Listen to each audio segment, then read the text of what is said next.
Sobrang busy ang person. I-empake. Marami pa ako i-empake. Ayan pa. Ayan, mga alak. Tapos na ako sa mga shelf. Empty shelf na siya. At ayan si Charlie. Ayan, nagpapa-stroke siya. Ayan na si Charlie po. Si Charlie magbabakasyon din. Oh. Huwag mo nang tinitihaya yan. Bad ka naman. Huwag makikita nila. Huwag nga.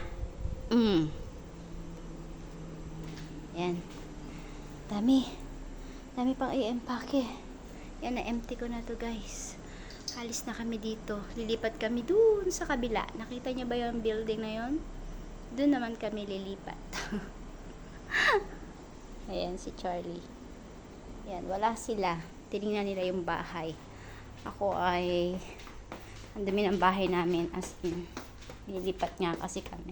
Kaya galing ko lang mag-grocery.